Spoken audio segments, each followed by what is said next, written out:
is the most requested review we got on this channel, for a good reason. It's the country's only 3 Michelin Star restaurant, a distinction they have had for 20 years. Join me as I take you inside of one of the most interesting places we have seen yet, a 3 Michelin Star restaurant inside a former women's prison. This is Delibrije. Welcome to the Netherlands, where windmills, tulips and Dutch cloaks are just the beginning. It's one of the most progressive countries in the world, known for peace, love, legalization and the bicycle rider's dream. It has a rich history of business, linguistic diversity and water management. To list all of the famous Dutch people in history would take forever. They are known for producing some of the world's best. About an hour northeast of Amsterdam is a place called Zwolle.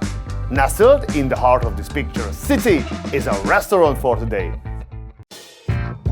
Stepping inside, we are reminded right away what this place once had in store. Here is an original jail cell door.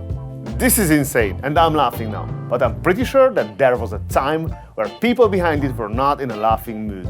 This place is more than just a 3 Michelin Star restaurant. It's also an award-winning hotel. Aside from a few reminders, everything has been beautifully renovated to create an atmosphere of modern elegance. Once upon a time, this restaurant was located in the library of a 15th century Dominican abbey. In 2015, they opened the second location, and with all the space left over, created a boutique hotel. They named the whole thing Delibrije. So it's called the library, but it's inside an old prison. Makes sense to me. As any student, chances are they will tell you it's the same thing. But when you think about it, both places exist to calm the mind. This place feels comfortable and cozy, like a regular living room with a bit more marble and designer furniture in it. The dining room is in the former prison courtyard and features glass ceilings that let in all the natural light. Add to it plenty of large plants and you get the feeling of being outdoors when you are actually inside. I never imagined a prison could be so comfortable. This was once a dark place for punishment. And now, look around. The whole place is swimming in life, joy and excitement. I have visited hundreds of Michelin Star restaurants and somehow they still manage to show me something new. This is one of those places. My wife and I order champagne by the glass.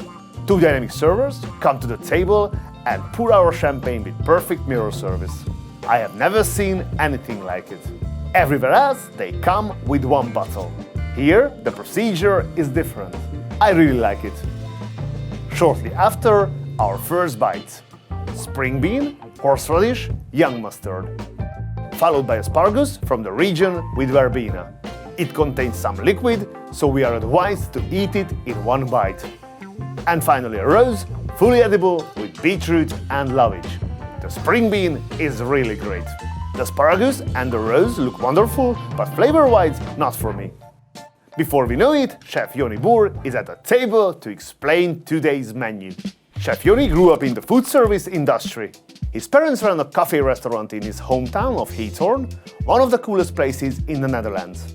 It's almost completely free of cars, and it's known for its boat-filled waterways and centuries-old thatch-roofed houses. Growing up here gave Jonnie a deep appreciation for nature and fresh ingredients. At age 17, he went to culinary school and then started to build his kitchen experience in Amsterdam. At age 22, he heard that the restaurant in Zwolle was making a name for itself with regional products. He wrote a letter to ask for a job, and soon his new journey began. A year after, he was named head chef. Chef Jonnie started to focus more on sustainable cuisine with strong importance of ethical sourcing and reducing food waste. In 1992, Jonnie and his wife Therese purchased the restaurant. They got the first star in '93. The second came in '99 and made Jonnie the youngest 2 Michelin Star chef in the country. In 2004, the restaurant became the second in Dutch history to receive a 3rd Michelin star. Then, this building opened up. They bought it and opened a sister restaurant. Soon, it had 2 Michelin stars, for a total of 5 stars in a 1-kilometer radius. In 2015, they moved the sister restaurant to Amsterdam and moved the Librije in. This year, they celebrate 20 years of 3 Michelin Star excellence. The sister restaurant in Amsterdam was renamed Spectrum. I ate there yesterday and it was really nice. Chef Jonnie is here to answer our questions on the menu. His 9-course menu is called the Passport of Taste, with 2 options, the seasonal menu or vegetarian, for €299 and €279. We can customize the menu by adding some classic courses. I will go with the seasonal menu and all the extras. We receive a little passport to help us understand the menu and get to know the staff a bit better. Who shows up next? The chef's better half, his wife, Therese.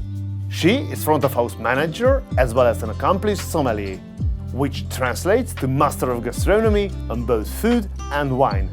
In the wine department, there are 2 tiers of pairings, each with 5 wines, for €132 or €299. Looking at the wine list, I see some exciting options at prices below the global average price. So I decide to skip the pairing and go freestyle. I see 4 wines that I want to taste today, so I order them right away. The first is Krug Vintage Champagne from 2011. I discovered it recently and I wanted to share it with my wife. Next, a big smoking box arrives. What's in the box? We don't have to wait long. It's a tribute to the suppliers of the restaurant. Every 3 months, they choose 3 different suppliers and make 3 different dishes using their product. Here we have shiitake mushrooms grown in a traditional way with smoked celeriac, a wheel head where they use every part to make this dish, and finally a mature cheese fondue. The mushroom was the most exciting. It was cold but had nice umami flavors. Really good stuff. I was flying high with this dish. I like the dish too, it has some small crunches and reminded me of a childhood experience. The cheese was nice, but just didn't get my attention like the others. Next is a unique bread service. It's bread made with fermented grains and seeds, served with a tangy whipped cream made from goat butter and Rembrandt grape juice. Fascinating combination and cool presentation. Next, a member of the culinary team arrives at the table. He introduces himself as the pancake man and begins a table-side service of fresh pancakes. We learn the secret to a light pancake is a small amount of buckwheat flour added to the batter. It comes with crème fraîche, caviar and mint. The mint is mild and lets the other ingredients shine through. Next is a beautiful combination of shrimp with foie gras with a perfect homemade brioche. It's freshened up with a touch of kaffir lime. Absolutely gorgeous textures and another example of an amazing presentation. Coming up next, a permanent fixture on the menu, langoustine. Here, instead of pan frying it, they prepare it ceviche style. Ceviche is a popular dish in Latin America and is basically raw fish or seafood in a citrus marinade. Here, it's prepared with kombucha, apricot and kohlrabi, and jazzed up with all kinds of herbs from different regions of the Netherlands. Another showstopper. Our other wine is a Biano Menu Bâtard Montrachet from 2017. I know that 2017 was a good year for Burgundy and thought this one would blow my mind. But unfortunately, it remained closed even after letting it breathe. I mentioned it to Therese. She tasted it, agreed, and took it off the bill. Instead, we were treated to a glass of Le Fleuve Premier Cru as a gift. It's a serious wine, one of my favorite Premier Cru so far. It comes from the Pucelle, a famous parcel that is the next door neighbor of Bâtard Montrachet. Gracious by the sommelier and a really kind gesture. One thing I love to see are nice utensils. The craftsmanship is just breathtaking. Next is a special dish I was recommended to try. It's one of the classic extra dishes called Marold Egg. It looks like a piece of art. The egg has a special flavor because the chicken is on a diet of marigold flowers. We are told to slice it open to uncover caviar-y caviar. Really nice delicate flavors and lovely textures. Sorry, but I need to stop the video to share something awesome with you. We are about to hit 300,000 subscribers on our channel. To celebrate, we got 2 surprises for you.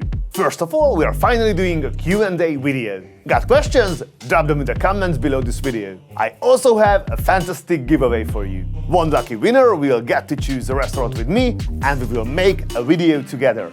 And of course, I will take care of everything. And all costs are on me. Sounds fun, right? To enter the giveaway, just follow me on Instagram, like the pinned post and leave a comment. I want to go with you. That's it.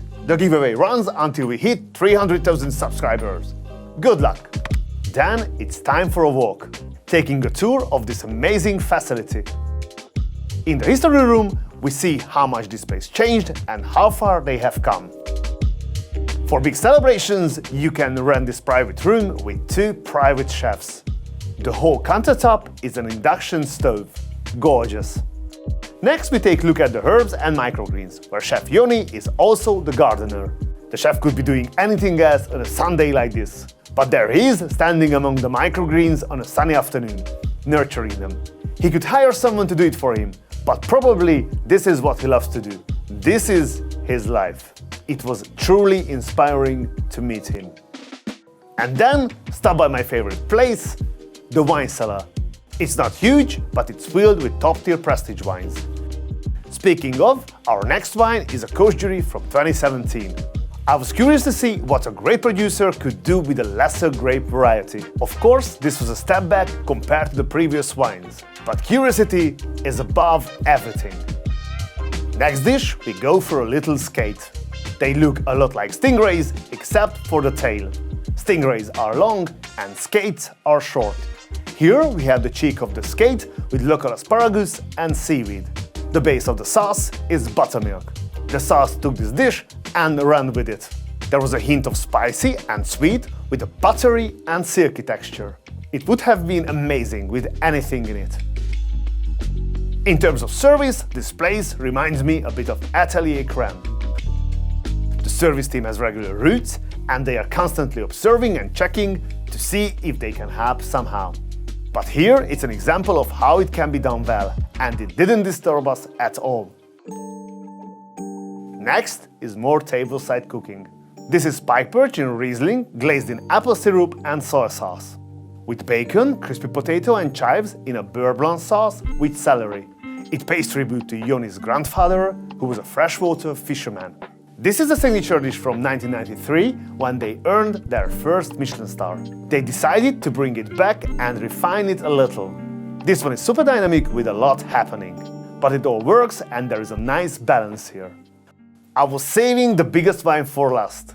The big gun of red wines. This one is a 2020 Romane Conti Corton. These young bottles are already so beautiful. No more words are needed. It's a really big one. So let's talk about big ones. The global wine industry is worth more than 4 billion euros per year, but fine wines account for less than 1% of that. As a luxury product, it's not like Ferrari supercars or certain Rolex watches. There is an extremely limited quantity. It's the same for Rolex Panda Daytona.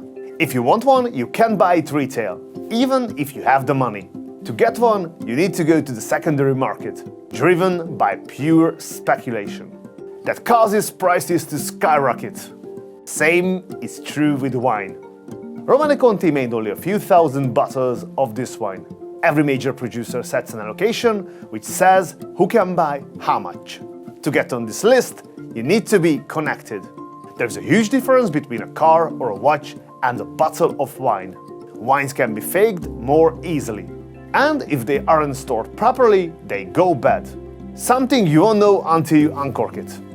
That's why buying wine in a restaurant mostly is a safe option. For me, tasting certain vintages from specific parcels and producers is one of the most exciting things in my life. Often, it's more exciting for me than the meal that goes with it. So that's why when I'm at a restaurant, I look at the wine list carefully. When I see rare or exceptional wines, and I can afford them, I try them. When I go to a restaurant in the mood for big wines and don't see any in the pairings, I often skip them and go with the bottles from the wine list instead. Sometimes I buy more bottles than I can finish. I taste them. Usually I use a spittoon and spit them out. I simply want the experience of the flavors, balance, complexity, and the length. And of course, the story itself. Often I don't even finish the bottle. So what I do with the remaining wine? Take a guess and I will tell you at the end of this episode. Our next dish is Will sweetbread, Dutch shrimps, lemongrass and peanut sauce.